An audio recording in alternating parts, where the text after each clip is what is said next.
All right. Good afternoon, everyone. This is Austin Smedley, host of Beyond the Well. We got an interesting episode for you guys today. This is episode 4. We're going to be talking about the connection between the military, spirituality. If you're in the military, do you need to be spiritual? Should you be? Talking about the link between mental wellness, some of the programs that our troops have got implemented to help them out.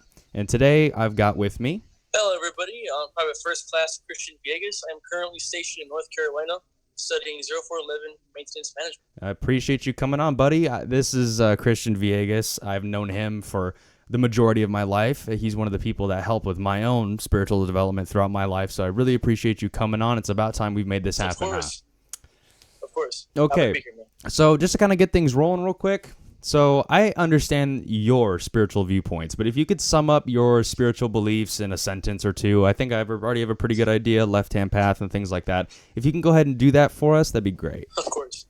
Well, no different from what I'm studying currently in the military, which is be a logistician. I use logics instead of spiritual pipe dreams to confront my problems and aesthetics in life that go along with that. I use the here and now to enjoy life instead of waiting for a monger for the afterlife. So it's pretty much what I do. Of course, left-hand path related stuff, sort of the same thing that I've been studying as well. So as a Marine, having gone through boot camp and having, you're learning your MOS at this moment, right? Well, what is your MOS? What are you training for? Well, my MOS is 0411 Maintenance Management, pretty much taking care of all the parts and guns and artillery that comes through and making sure it's good to go for combat. Awesome. Nice, short and brief. You're going to be managing all that stuff. That's good. So, like I said, as going through boot camp and all this other stuff, I understand you've gone through some mental wellness training because of the very unfortunate statistic of veterans, combat veterans in particular, who become suicidal later in life. What was that mental wellness program meant to teach you? What did it guide you to?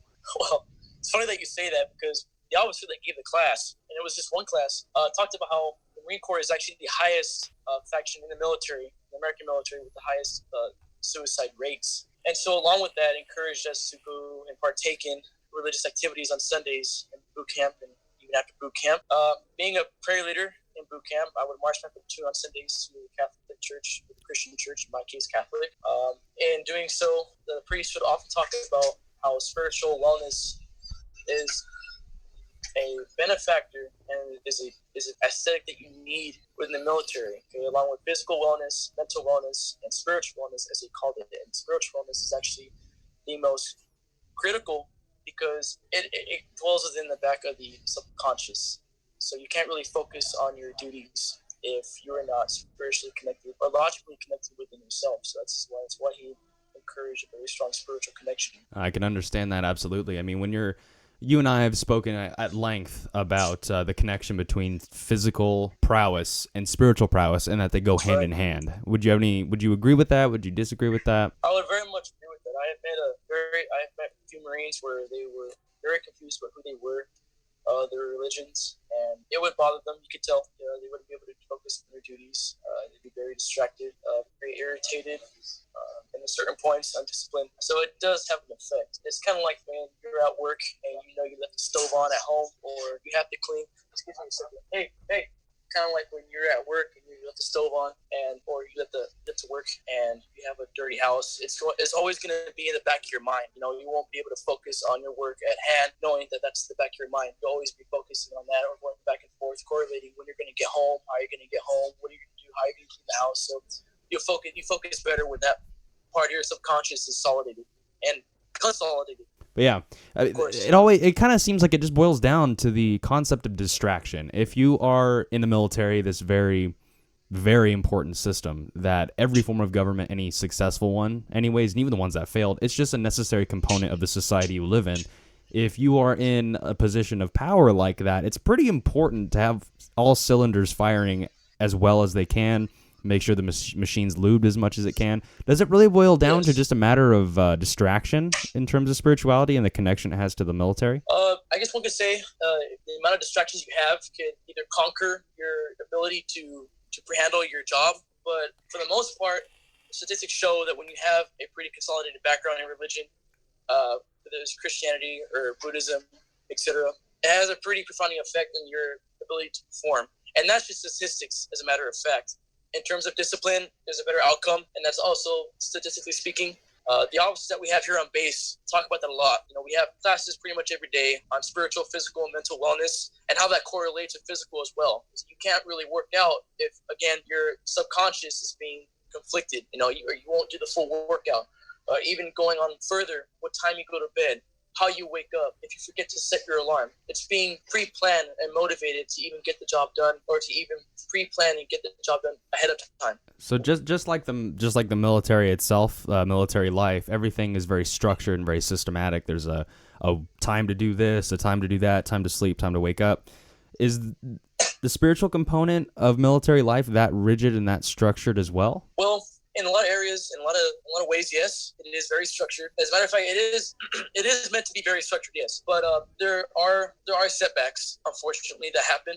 Needless to say, the military aims to be very structured. However, with there being setbacks, it becomes very fluid. And so, from that point on, commanders, from what I know, our commanders in the Marine Corps shift things up. They'll move a date up, or they'll change up platoons, or they'll move us around just to fill that rigid schedule and agenda that would occur just randomly. So that is the aim. That really is the aim. But the job gets done a lot more faster when the units that are being moved are more accepting of that position, instead of complaining and whining about the job they had before and how they were promised to be in a different position. So that pretty much is being expendable, fluid, like especially in the Marine Corps. Nothing is guaranteed. You just have to be ready for anything. Yeah, absolutely. It's just in regards to the military as a whole, you have to be ready for absolutely anything. Things could pop off at any moment, so being prepared is definitely a big part of that.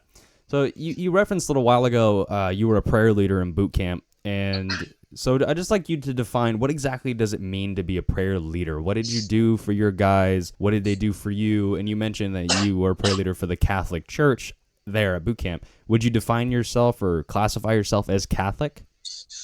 I would not define myself as Catholic at all. However, certain leadership positions, people who had leadership positions in boot camp, found out how strong my Catholic background was without even knowing I was still Catholic. They just assumed. They offered me a prayer leader position. Instead, if I did well the first 2 Sundays of leading my platoon to church and conducting prayers at night before hitting the racks, then I would stay in the position. Of course, it's not that strict. I could have messed up a few times and still have had the position. But being a prayer leader, it's really just simple.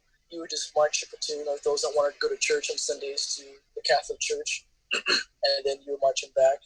You were known to be the one to give spiritual advice if asked, almost like a counselor or a psychologist at boot camp. Okay, so you acted as sort of just an emotional backing. And in a situation like boot camp where it's very intense, you're lacking sleep, you're lacking nutrition in some ways, I mean, you're going to need that. You're going to need that help. So I kind of think about this concept, like I think that really the important thing here, especially drawing from conversations you and I have had in the past, the main point here being the connection between the physical aspects of training and the spiritual aspects of training, and how they're not necessarily mutually exclusive. They go hand in hand. I just think of back in some training that I've done, whether it be MMA related or wrestling or even just lifting weights or running, just cardio. When you're in that moment and your legs are burning, your arms are burning, your brain is telling you to give up, oftentimes I reflect on myself, my own spiritual beliefs and my practices, and I draw strength from them. Do you practice it the same way, or is there some variation in how that connection between the physical activity of exercise and the spiritual component of it, how do you define the link between the two, and how do you apply it to your life? Well, excuse me. I would say that there is some maybe slight variation, but very similar. They apply to me simply because of the fact that when I am working out, and when we do have scheduled PTs or PFTs, and I start swaying to the point where I don't want to run anymore, where I don't want to keep going. But at that point, I get angry, and I remember certain philosophical quotes, for example, or I just tell myself what I am, my spiritual background, how I've come this far. There is definitely a link, but at that moment, it is a flight or fight experience, because you will choose to keep going or not. And so in this case, I'll use anger. See, when I'm challenged in that way, I get very angry, and I just go with it, and therefore I keep going, keep running, even though it'll kill me in the end. The results are quite spectacular. So when I'm done with that particular workout, I tend to reflect on my spiritual background and kind of mentally and gradually congratulate myself. And I used my spiritual background to study even after a workout and to correlate my workouts with my day. And that being said, how I plan my day out, even though the military pretty much plans your day out for you, it's a matter of how I'm going to do it, how I'm going to go about my day in terms of what time I'm going to work out, what time I'm going to eat, how I'm going to eat, what am I going to eat, what am I going to read. Just a big factor for me is studying, hitting the books real hard, as a matter of fact. And that's another factor too. I think because of my spiritual background, I require knowledge, I require reading, I require factors, I require statistics, so I read a lot. And I have been reading a lot with the free time I do have here and there. I'd say if I didn't have my spiritual background that I had, I'd be very comfortable. That's not where I want to be. I don't want to be comfortable, at least not right now. At least not right now. Okay. So it does go hand in hand. At the same time, that being said, it can go hand in hand. However, the individual is the pinnacle.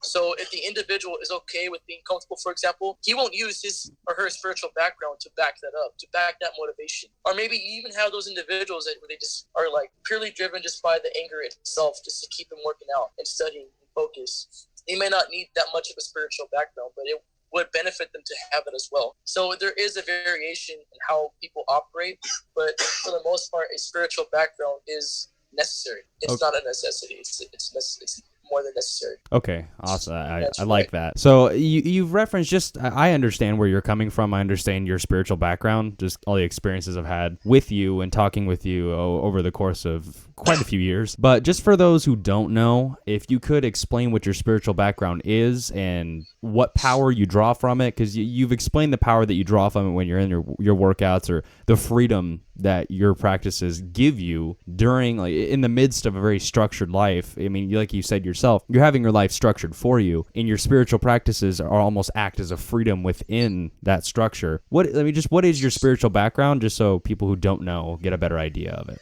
Well, for a common term or uncommon, my spiritual background is pretty much up the left-hand path. That being said, left-hand path dealing with i.e. Satanism, Levain Satanism, in my case, Levain Satanism, which means I'm completely atheistic. However, even though I say that, I am also very much devoted to my old pagan gods, and just having that culture in my life is good for me. I've always been somebody that's been very artistically connected, very in depth with my ancestry, my culture.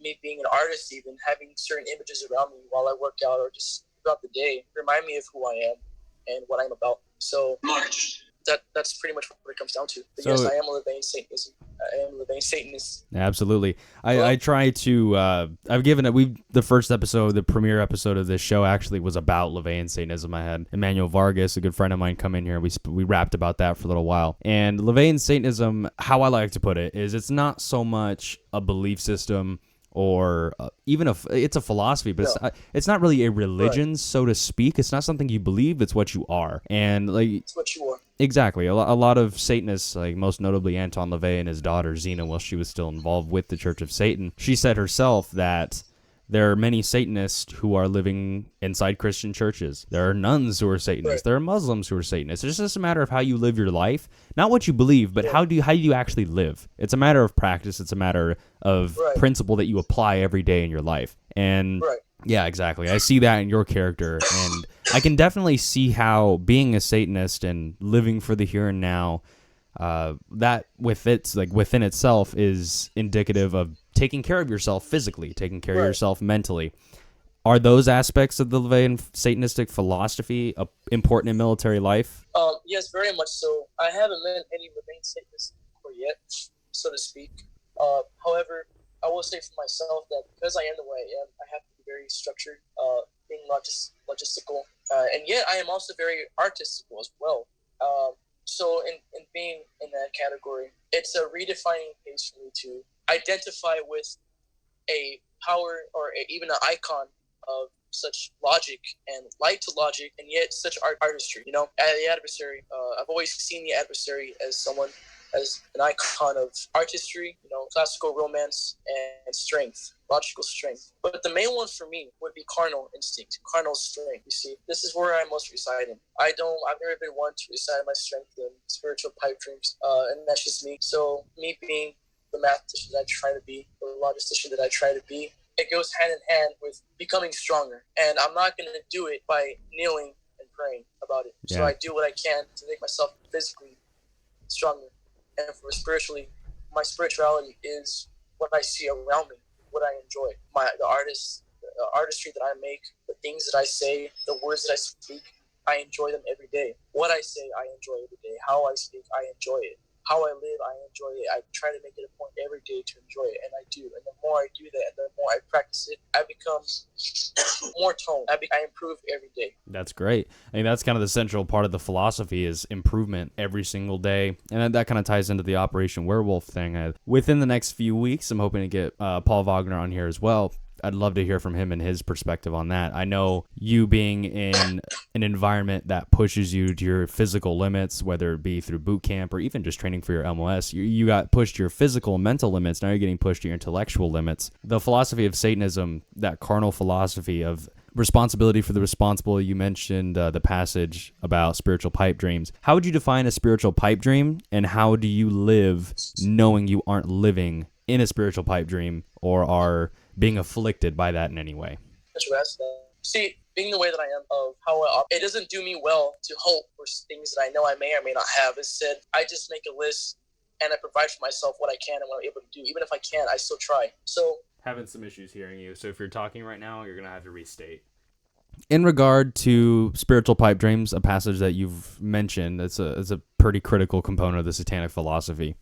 How do you live your life knowing that you aren't being afflicted by what's known as a spiritual pipe dream? And also, how would you define a spiritual pipe dream? I'm glad you asked that. I live my life every day by focusing on the here and now, and by doing that, because it is the way I operate and how I view life. As I'm doing something, whether it's working out or I'm making art or I'm drawing or painting or even speaking to people or walking and enjoying and look at certain things and enjoying certain things, whether it's looking at a damn bird flying, I am conscious of how I do those things. You know, like I said, the way I speak, it's very in tone. And with that improvement comes focus. With that focus and endearment of improving yourself, you get better. So a spiritual pipe dream is contradictory, is contradictive of that, because you're relying on a notion that you could be better in a different experience, in a different life. And even though you can still do all those great things, you can still be strong, you can still work out, of course you can, you know, but people like me, I benefit without that. And for somebody that's very structured and layered and that's very concrete, I don't want any of that in my life. I don't want to rely or hope for anything. Instead, I just want to live my life with the conscious know that I am working on my aesthetics now, here and now, and that it won't be improved any other day of the week except for here and now. And if I did rely on a spiritual pipe dream, I feel I would get less done. Yeah, absolutely. I can definitely see your point with that. Like the whole spiritual pipe dream, what the term is defined as being within the Satanic Bible, at least, it'll vary, much like Satanism does, depending on who you ask about it. But it's basically a lie. And kind of how to avoid being or living in a spiritual pipe dream is by being aware of your surroundings, right. not living your life in false hope by kneeling down and praying whenever you have a problem. It's about action. Right. You get up and you do it yourself. I understand. And you may as well still do those things. You may as well still do those things. You may still well do those things as I can. You may even do it better than me with a spiritual pipe. But the thing is, and the point is, you may not be enjoying it. You may be hoping for a spiritual pipe dream. Even you could be doing all those things better than I can. However, the point is, are you fucking enjoying it? Yeah. Are you enjoying it? And that's the point. Why live life if you're not going to enjoy it? Yes, work out. Yes, improve yourself. But if you're not enjoying it, what's the point? And if you're relying on a spiritual pipe dream at the end of the road for you to justify why you work so hard, it wouldn't benefit. Instead, enjoy the workout. Come to a logical and concrete conclusion to why you are doing what you were doing, instead of relying on, well, if I do this, I will get rewarded at my death.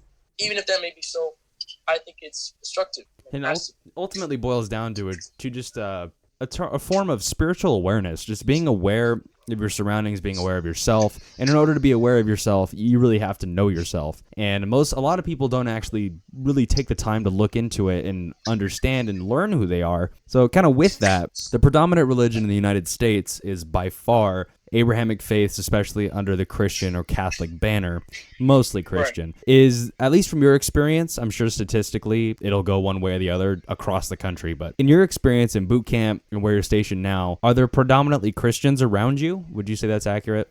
Yeah, that's very accurate. There are very strong Christian believers around me.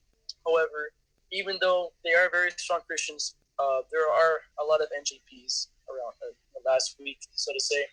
Those that say they're Christian, there's been sexual assaults within rooms, when being in male dorms, people getting drunk, drinking, even smoking illegal drugs in the barracks. And I think that all comes from a form of spiritual pipe. You've been promised a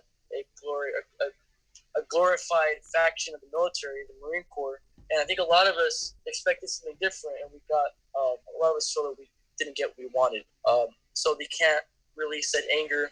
As Christians, they feel like they can't release their anger. So you would have this problem in the barracks, in any base, or any situation like this. Constant drinking, obsessive drinking, partaking active illegal drugs, sexual assaults, excessive sexual conduct as well. It's pretty disgusting to me as well. I mean, especially since I hold the Marine Corps values pretty true. To unit morale, as they say, those are things you just don't do because it decreases a unit morale, and that affects a unit's ability to perform combat. Yeah, absolutely. I mean, all these things. So, yeah, they tie together. It's most definitely tied together, and within the Abrahamic faiths, it puts all your anger, all your emotions, all your regret, pretty much giving them away without any logical conclusion as to why you did it. If you're angry, you should use that anger to get the job done or to do something productive. A Levain Satanist is responsible, and that's just bottom line. And I'm not going to say I'm perfect. I'm not going to say that I'm responsible because I do lack in some areas, and that's just a fact of it. But I'm not going to sit here and complain about what I didn't get done or what I have to get done. Instead, I'll just do it. Because I'm not going to live my life saying, oh, well, I could have done this or I could have done that. No, I did what I did. I want to do what I want to do. And I'm going to enjoy the process. And that's how you don't make those mistakes. That's how you don't obstructually drink and get NJP, go to court and get court-martialed. There are ways to live life. There are rituals. And when I say rituals, rituals can be a number of things, whether it's you cleaning your face before you go to bed, or the way you take a shower, how you get ready for the day, you having your cup of coffee, how you want to have it, or how you start a ceremony. These are just ways to get out your aggression, your anger, your regression. No doubt. A forward-thinking mindset in that environment is definitely going to do you some good, and it'll hold you. Being about action rather than wishful or hopeful thinking is going to do you a whole lot more good, and you're going to enjoy the process a bit more. So, one last question to kind of get this wrapped up. We've talked about the background and all that. So, ultimately, you've kind of answered the question a little bit here, but just to get a little more in depth to tip this thing off.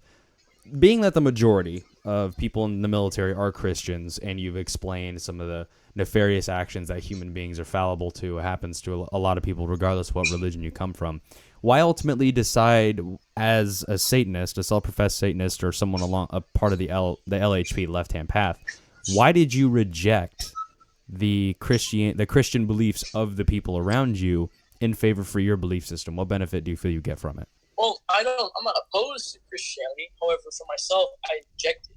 For myself, not for anybody else, but for myself, I will say I oppose it and reject it. For myself, completely and solely on my own, not for anybody else. And the reason for that is because it is the way I operate, and it is a structure and a set book, literally a set book on a way to operate. And so when you open this book of Levain Satanism, it correlated immediately with the way I act, how I respond. Now, I am very eccentric, you see, and so that is a big part for me.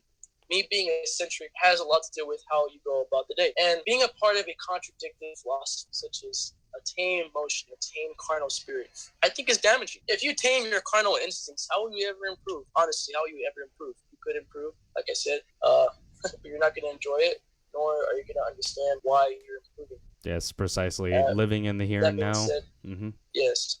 Living in the here and now, and that can easily be misconstrued as just doing drugs and drinking, but that's not what that is. That's not what carnal instincts is. Carnal instinct is not self-destruction. Carnal instinct is self-preservation. It's a pouring spiritual lift of yourself, the things that you do every day. Yeah, absolutely. Living, no doubt about that. Living for the here and now, accepting responsibility for the responsible, and handling business as usual, especially being a Marine and one of the most respected members of society, and certainly someone that I owe a lot to as a person on a personal level. So again, thank you, Christian Villegas, for coming on here. Is there anything, any closing words that you have? Well, so again, this words, is... I want to say, follow your beliefs, stay true to yourself, that's pretty much it. Absolutely. Thank you again. Thank you, Austin, for having me on here again so much. I really appreciate it. Not a worries, brother. Not a worries. So this has been Austin Smedley of Beyond the Well. I appreciate you for coming on. You can catch me on Instagram at AustinXSmedley. I still haven't gotten my full name done yet, and the account is still blank. Someone still doesn't use it, so I'm pretty ticked off about that. But until next time, appreciate you, Christian, for coming on.